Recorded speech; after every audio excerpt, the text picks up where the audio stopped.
Aujourd'hui, on plonge dans l'histoire de l'ombre du Ki éternel.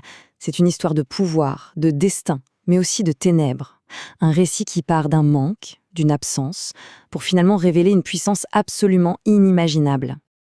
Alors, pour bien comprendre, il faut poser le décor. Imaginez un monde où tout, absolument tout, votre statut, votre valeur est défini à la naissance par une sorte d'énergie visible. Le pouvoir, ce n'est pas un but, c'est votre identité. Sauf que voilà, au milieu de ce système bien huilé, il y a un grain de sable. Une anomalie qui va tout remettre en cause. C'est notre protagoniste. Et son histoire à lui, elle ne commence pas par ce qu'il a, mais justement, par ce qui lui manque. On commence donc avec la première partie, le garçon sans aura. C'est ici qu'on va découvrir pourquoi notre héros est un paria et pourquoi son existence même est un problème.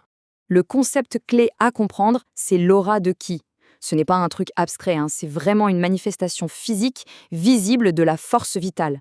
Dans le village de Kanchi, tout le monde en a une. Enfin, presque tout le monde. Et là, la fracture est évidente. D'un côté, vous avez la norme, tout le monde. De l'autre, vous avez Aren.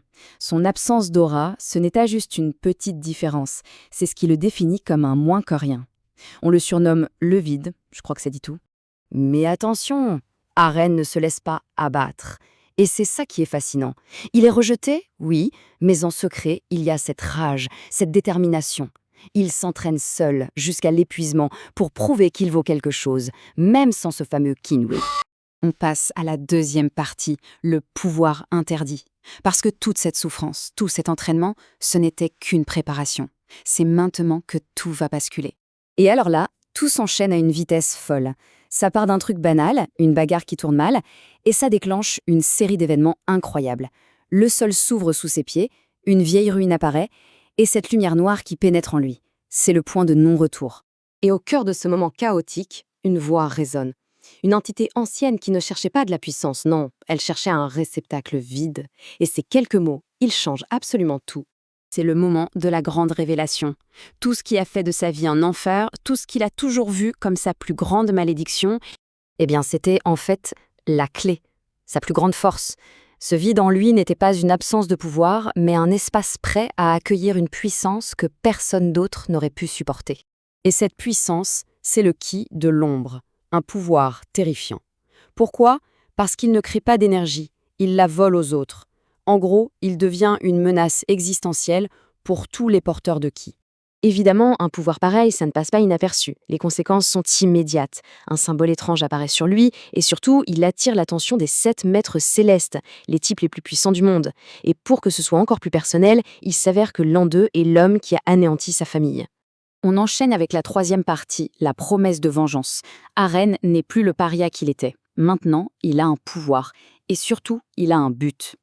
Mais il ne va pas faire ça tout seul, heureusement. Il va s'entourer d'alliés qui complètent parfaitement ses capacités. On a Mira, rapide comme l'éclair avec son Ki du vent, et Tao, le cerveau du groupe, le stratège. Une véritable équipe se forme. Et leur mission, elle est claire. Ce n'est plus juste une vengeance personnelle pour Aren. Non, c'est devenu une véritable rébellion. Ils veulent renverser le système de pouvoir injuste mis en place par les maîtres. Mais le plus gros danger ne vient peut-être pas de l'extérieur. Le Ki des ombres, ce n'est pas juste un outil. Il a une conscience, une voix qui lui murmure à l'oreille, qui lui promet le monde. Mais on se doute bien qu'il y a un prix à payer. Et ça nous amène à la dernière partie, la question centrale de l'histoire. Héros ou monstre ? Parce que la plus grande bataille d'Aren, elle ne sera pas contre les maîtres, mais contre lui-même. La question est posée. Elle est directe, brutale. C'est quoi la limite entre utiliser un pouvoir sombre pour faire le bien et se faire complètement consumer par ce même pouvoir ? Et voilà les 2 chemins qui se dessinent. Soit il arrive à maîtriser ses ténèbres, à en faire une arme pour la justice. Soit il cède, il se laisse aller et le pouvoir dévore tout sur son passage, à commencer par son humanité. Le décor est planté, les enjeux sont immenses. Ce qui a commencé comme la quête de vengeance d'un gamin rejeté est en train de devenir une guerre pour l'âme du monde. Et surtout, pour la sienne.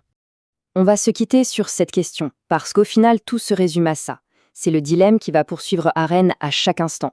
Pour combattre les monstres, faut-il prendre le risque d'en devenir un ? La réponse est loin d'être simple.